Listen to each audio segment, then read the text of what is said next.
This is Forrest, and I'm presenting about Mycobacterium leprae. This is the bacteria that causes leprosy, or Hansen's disease. It's an obligate intracellular parasite. It cannot be cultured.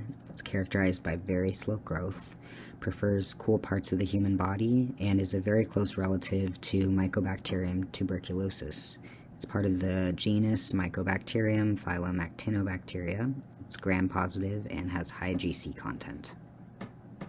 This bacteria is between 1 and 8 micrometers long and about 0.3 micrometers in diameter. It's rod-shaped, can be slightly curved or straight, and has rounded ends.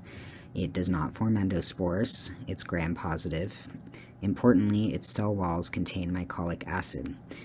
This impacts many of the characteristics of this bacteria, including its very slow growth and its ability to live within phagocytes. It also requires a different kind of staining technique. It also has a capsule, and it very closely resembles Mycobacterium tuberculosis. In terms of metabolism, it is aerobic. It takes about 12 days to double, which is very slow.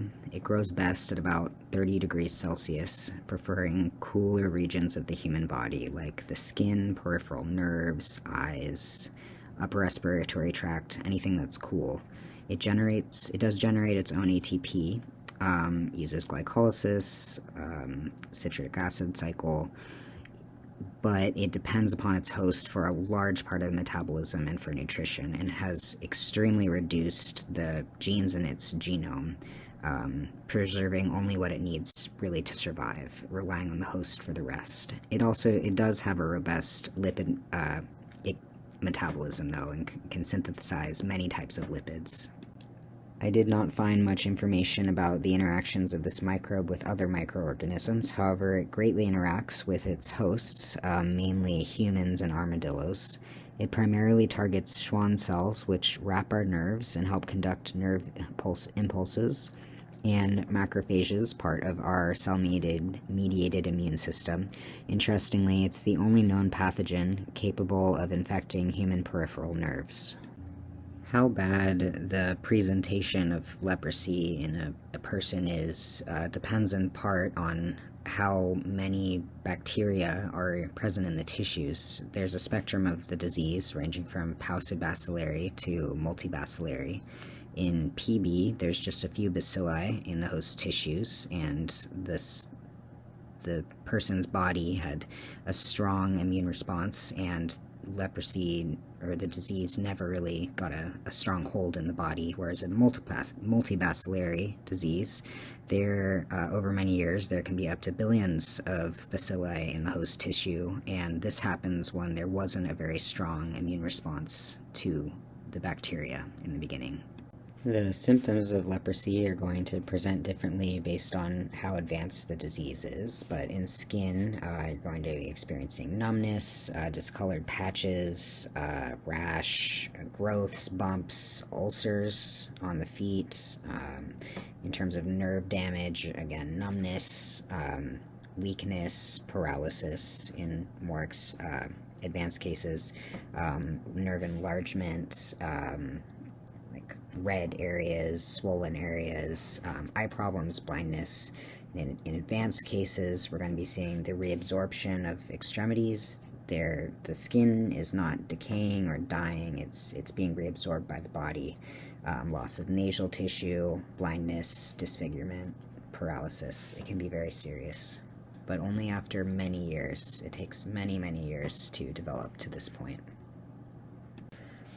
Despite how feared this disease has been for thousands of years, and how disfiguring it can be, it actually takes years to develop this disease, and it takes a very long time to actually catch it. It's not very virulent. It can be treated, and it's not very difficult to treat. You just have to have access to treatment. You use a multi-drug therapy, multiple antibiotics, and it takes 1 to 2 years to complete. If you don't have the very advanced disease, it is treated with dapsone and rifampicin, and in an advanced case, it's treated with dapsone, rifampicin, and clofazimine. This was such an interesting organism to study, and there's so much more to say. It's also a very difficult organism to study because it cannot be cultured. Thank you for listening to my presentation.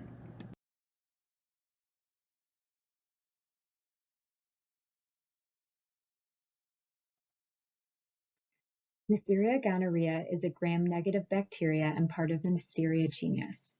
It's one of two pathogenic species of the genus, and it causes a sexually transmitted infection, gonorrhea. The bacteria only impacts human, and as an obligate human colonizer, it cannot survive outside the host. In the United States, gonorrhea, along with chlamydia, are two very common STIs. There continues to be increasing rates in both.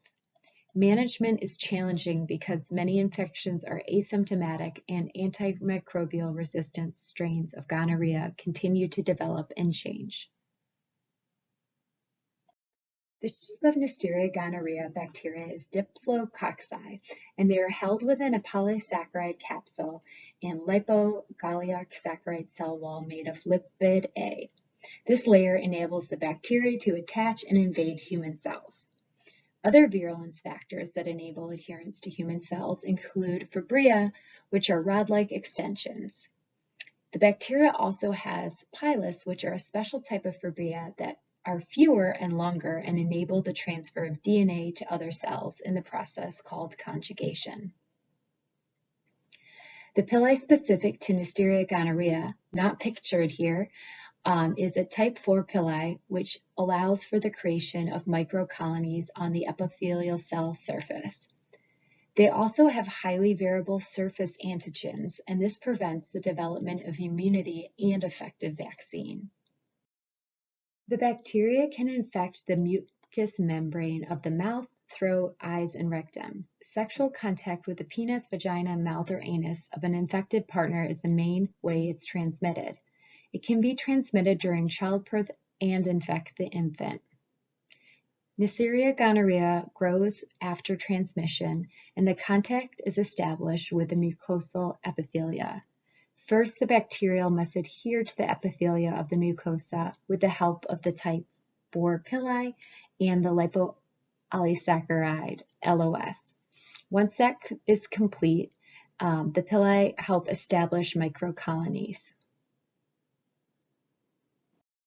Diagnosis, treatment, and prevention of gonorrhea prove complicated, as it's a very common STI and many people do not seek screening because they are asymptomatic.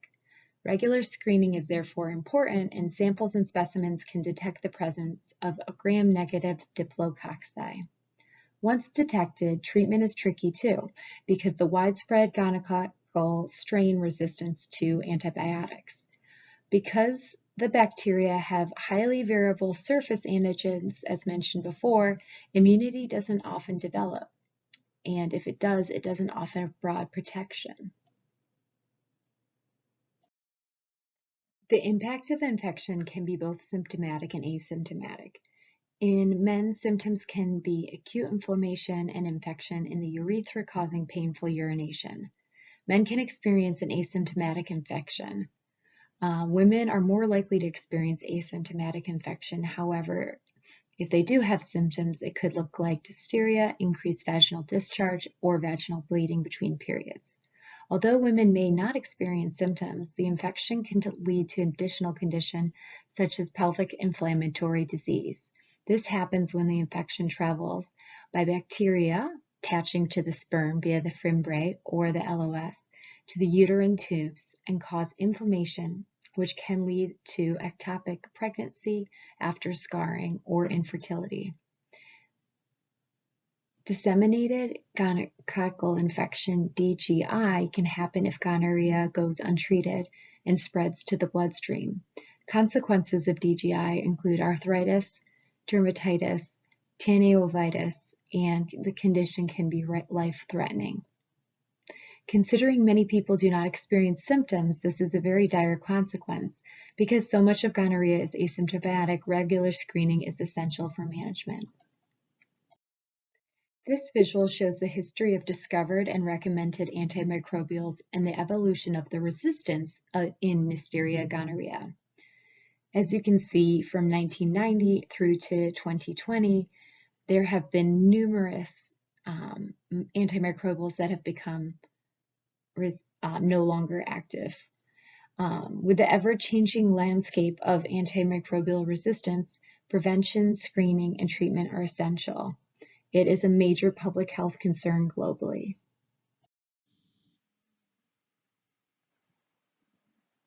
For my presentation, I'll be talking about Clostridioides difficile in healthcare.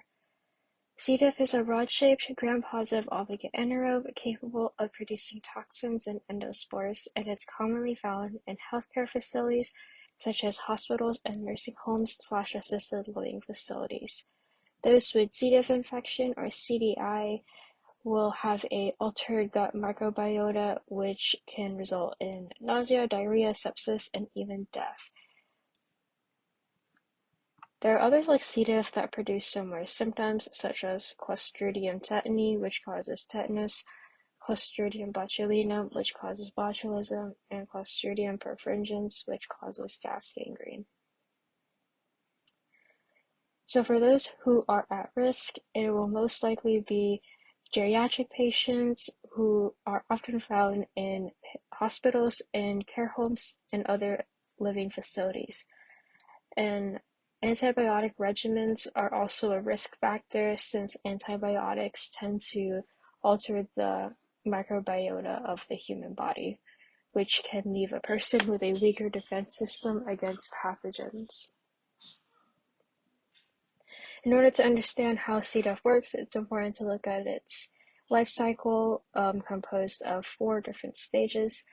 And the first stage is called germination, and it starts by germinating and seeing if their environment has the appropriate nutrients necessary for growth and survival. And C. diff is pretty flexible with its nutrients, but some are necessary for metabolism, such as leucine, glycine, and proline, which are amino acids.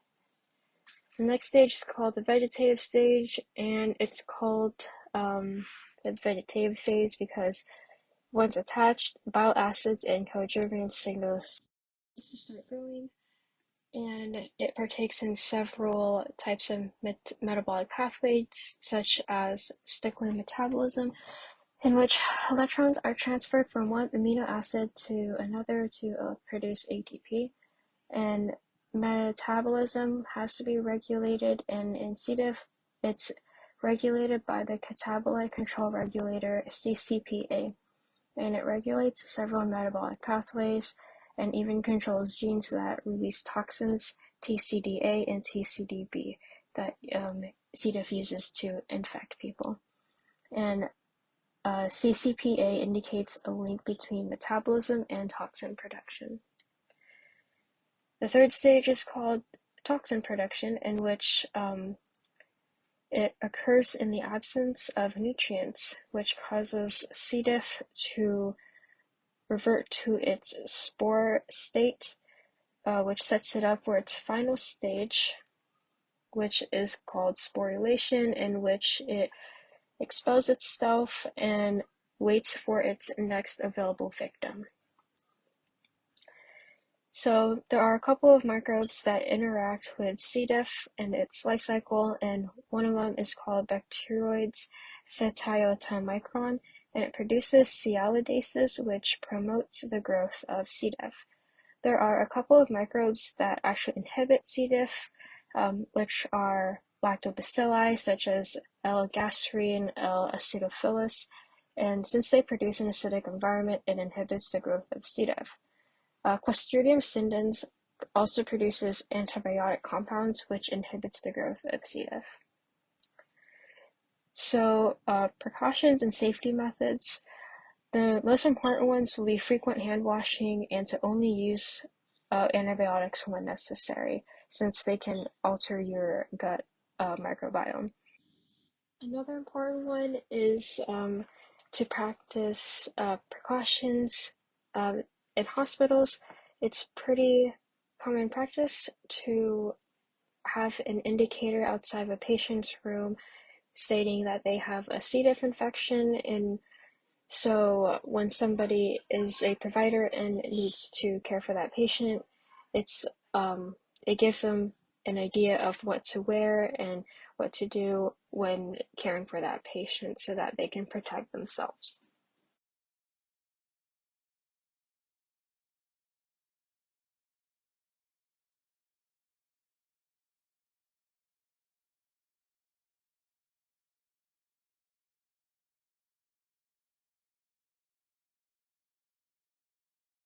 Organism is cyanobacteria.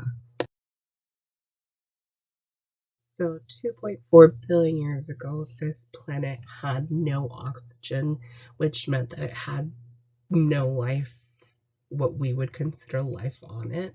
And one of the microorganisms that was kind of like floating around, there was a change to its genetic makeup or a mutation that gave it the ability to use photosynthesis because there was sun.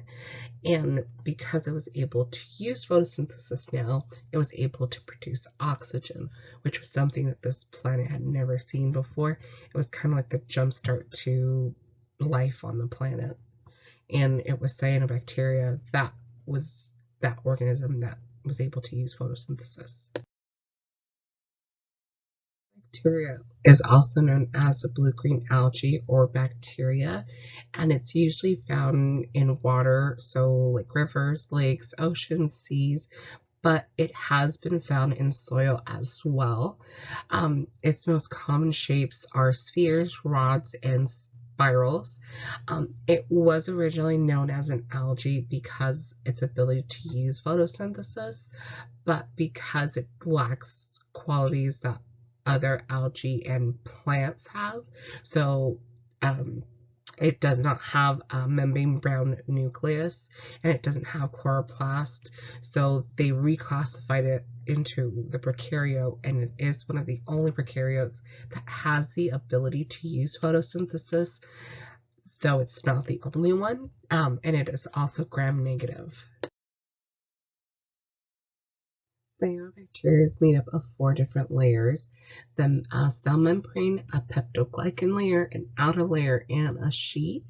And its color comes from chlorophyll, which is responsible for the green color, and the phycocyanin, which is responsible for the blue. And it's the phycocyanin that's also responsible for its ability to use photosynthesis because that's what absorbs the sunlight. It needs a few things to survive: water, carbon dioxide, sunlight, and other nutrients. Most importantly, nitrogen and phosphorus of those other nutrients. It does tend to borrow electrons from whatever water it's around, and it kind of like disperses everything and releases oxygen into the atmosphere. But a fun little fact, if the cyanobacteria does not have sunlight or carbon dioxide, it can still survive if and only if there is enough glucose somewhere for it to kind of absorb or feast off or eat, then it can survive without having any sunlight around.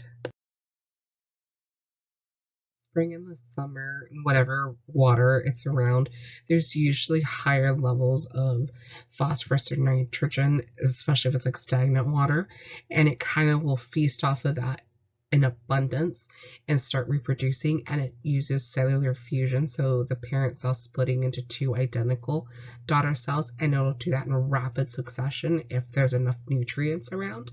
And when that happens in quick succession, it's known as cyanobacteria bloom. So the cyanobacteria blooms are what you would be able to see out in nature without the assistance of a microscope. Usually it's a pea green color. It's very slimy, it's musty. It does grow big enough to where it will block sunlight from other organisms in its vicinity. It will, like, eat all the nutrients that other organisms may need. It does produce toxins as well, which is known as the cyanotoxin. And if a person comes into contact with the toxins produced, you can either touch it with your skin, you can breathe it, you could swallow it. whatever symptom that you may end up having, they'll usually appear within a 3 to 5 hour window from exposure and usually last a day or two. But these toxins can be deadly to other organisms, so like other plants, animals, and stuff like that. After seasons change from like spring and summer with the blooms and everything, it will start to die down during the autumn and the winter months because the environment's changing, there's not enough nutrients and everything, so it does produce endospores. So when everything's pretty much exhausted, it will release the endospores, and the endospore, depending where it's at, will like bury itself in the ground and just waiting for the environment to be more hospitable for it to start the cycle again. That was it. Thank you. My favorite microorganisms are a group of bacteria known as Rickettsia. They are one of 4 of the genuses of the family Rickettsiae. They're typically rod-shaped gram-negative bacteria. This group of bacteria are known as obligate intracellular parasites, which means that they are organisms that absolutely require eukaryotic hosts to survive and replicate. Aspects of their structure that are notable include their lipopolysaccharide outer membrane and a surrounding slime layer. These organisms are also non-motile. Because they are obligate intracellular organisms, they depend upon eukaryotic host cells like those of arthropods like fleas, ticks, and lice that act as hosts and also reservoirs for this type of bacteria. These arthropods act as vectors for transmission of this bacteria into human or animal hosts, where they then live in the cytosol of host cells. For their metabolism, they import or steal important biomolecules from their hosts to reproduce and metabolize. With regard to reproduction, they do so through binary fission, and in regards to metabolism, they perform aerobic respiration, although they do lack the glycolysis process. Rickettsia are also able to metabolize ATP using glutamate from their host. They also have adapted complex transport mechanisms to help fulfill their metabolic and reproductive needs, since they depend on these eukaryotic host cells. These 3 microorganisms reflect those notable in transmission of human disease with regard to Rickettsia bacteria. Starting with Rickettsia rickettsii, this microorganism is known to cause Rocky Mountain spotted fever in humans. Hard ticks act as the vector for this bacteria, where they enter endothelial cells from the human bloodstream. They cause disease by leaking blood into other surrounding tissues. Rickettsia prowazekii is known to cause epidemic typhus in humans. It is brought on by human body louse. These lice defecate the bacteria onto the host, which would then enter through scratching the bacteria into a skin wound. In some cases, this disease can reoccur in those who have had it previously, and it is known as the Brill-Zinsser disease. One unique trait about Rickettsia prowazekii is that it actually kills its arthropod vector, which deviates from the standard notion of symbiotic relations. Rickettsia typhi is known to cause endemic or murine typhus. It is transmitted through bites of rat or cat fleas onto human hosts or rodent reservoirs. This disease is rarely fatal even if left untreated. It also has other portals of entry that include the respiratory tract or conjunctiva. The 3rd form of typhus, known as scrub typhus, is caused by a microorganism of the Orientia genus, which was formerly a part of the Rickettsia genus. It is caused by red mites as a vector, which bite onto human or animal hosts. This microorganism acts parasitically towards its mite vector through manipulation and control of reproductive and cellular processes, which again deviates from symbiosis. Another important interaction between arthropods and Rickettsia bacteria includes the way in which infected arthropod vectors are maintained throughout generations. This occurs through transovarial passage from infected females to their ova, which then grow into more infected offspring. This is a primary way for various arthropod species to continue the infection of rickettsial diseases. Hi, I'd like to introduce you to my favorite microbe, Salmonella. This tiny microscopic organism lives in the guts of animals like poultry, reptiles, cattle, and other farm animals. For a time, it can also live in soil, water, and on inanimate objects. Only 2 species exist in its family, Salmonella enterica, which has 6 subspecies, and Salmonella bangori, which is exclusively found in reptiles. While there are just 2 species, there are nearly 2,600 strains currently accounted for. While it may be tiny, this bacteria packs a powerful punch. If food or water contaminated with the bacteria are consumed, humans and other animals can become quite sick. But more about that later. Let's dig into who this tiny little microbe is. Salmonella is a bacillus, or rod-shaped bacteria, with 5 to 10 long rope-like tails called flagella that help it move around the environment. It also has shorter protrusions called fibrae that help it adhere to or stick to other cells and tissues.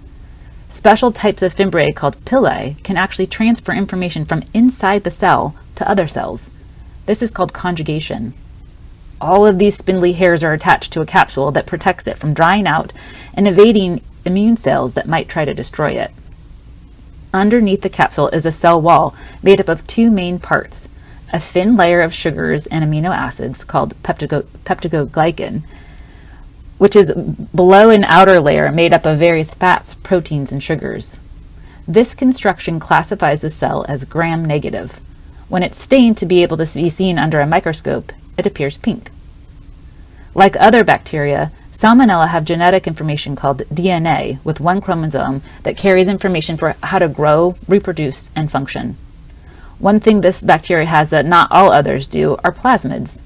These circular pieces of genetic information outside of the DNA often provide details for how to be better at infecting hosts, and through conjugation can be shared with other bacteria. Maybe not everyone has heard of Salmonella, but many have heard of their close relative Escherichia coli, or E. coli. Like Salmonella, it's a proteobacteria from the Enterobacteria family, or enteric bacteria. Also, like Salmonella, some strains of E. coli are infamous in causing food poisoning. These 2 bacteria actually come from a common ancestor from over 120 million years ago. E. coli actually stayed a relatively good actor. Most of its strains don't cause problems and are found as part of our normal bacterial playground in our bodies. Salmonella, on the other hand, evolved to be more pathogenic, or illness-causing, and really excellent at infecting. While the 2 microbes share 90% of the same genetics, much of their differences are for things that give Salmonella a leg up in the game of causing infection. Salmonella is really successful at life. It can live in as wide a ranging of places as the inside of animal guts, come out in its poop, get washed into water, and live there for up to 30 days. How does it do that? Well, adaptability is key. For starters, they're facultative anaerobes. They can live with or without oxygen. While they thrive on glucose, a sugar, they can get by on many other nutrients as well. And while they prefer a balmy 98.6 degrees in a fairly neutral environment in terms of acidity, they can get pretty cold, pretty hot, and a little acid won't do them much harm. So basically, if you were a microbe and could pick one friend to live on a deserted island, Salmonella would be a pretty good choice. That is, unless you're Proteobacterium carnivororum, because there you are, sharing space on some greens on your deserted island with your pal Salmonella, eating away, and through your eating, you're actually creating nutrients for Salmonella to eat up. And how does Salmonella return the favor? They eat the nutrients you provide and make the plant environment so acidic you can't even stand to be there anymore. What a parasite. And not just a parasite, a pathogen that can really wreak havoc. That adaptability we talked about makes it so Salmonella can show up in a lot of unwelcome places, including our food. If we consume contaminated food or water, depending on the strain present, we can get really sick. Salmonella has 2 general types of disease-causing strains, one that causes enteric fever and one that causes salmonellosis. Enteric fever, also known as typhoid fever, is more common in lower-income countries where sanitation infrastructure may be underdeveloped. It's actually life-threatening, causing a fever, coughing, loss of appetite, and stomach ache. Diarrhea is often present too.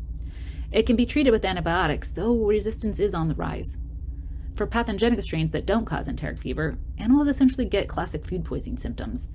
And for the humans in the United States, salmonella is one of the top 5 germs that causes food poisoning.